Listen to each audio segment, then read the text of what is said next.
I want to ask you a question today. How does rebellion come to the forefront in a person's heart? Judas was not always a bad person. Judas at one point was chosen to be one of the 12.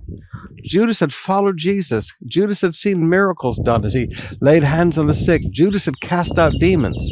How did Judas become so bad that at one point Satan even possessed him and he committed suicide?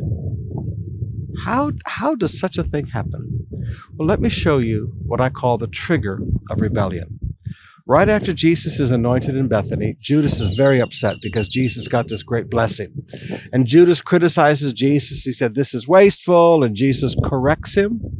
And Jesus stands up and says, "I'm not going to be ashamed of this blessing. Wherever the gospel is preached," verse 9, "in the whole world, what this woman has done will be told in memory of her." Jesus said, if you think I'm going to be embarrassed by blessings, you're wrong.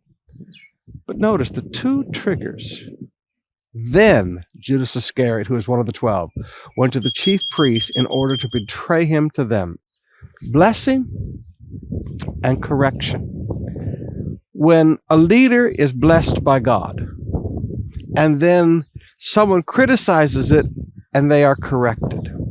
When a leader is prospering and somebody doesn't like it and then they are corrected, that is what will manifest rebellion. Rebellion that's just been sitting there in the heart, waiting to pop out when they don't like something, when they don't like your prosperity, when you correct them publicly for their wrongness.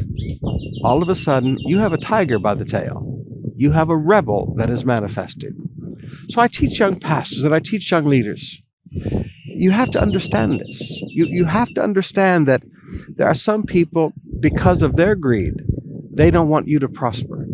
Because they're thieves, they don't want you to prosper. Their stinginess doesn't want you to prosper. Their corruption does not want you to prosper. And then when you do prosper, and they don't like it, and you correct them because of their attitudes and with their scolding of other people, all of a sudden, you're going to find them turn on you with a viciousness that you've never understood possible. So I challenge you as young pastors today.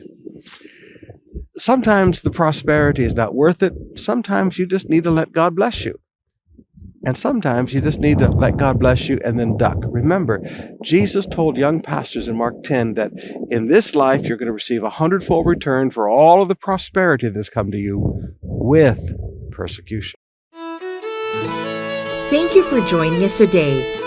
Catch daily devotions every Monday to Sunday at 9:30 a.m., 5:30 p.m., and 9:30 p.m. on DZBR 531 a.m. or visit www.bible.radio.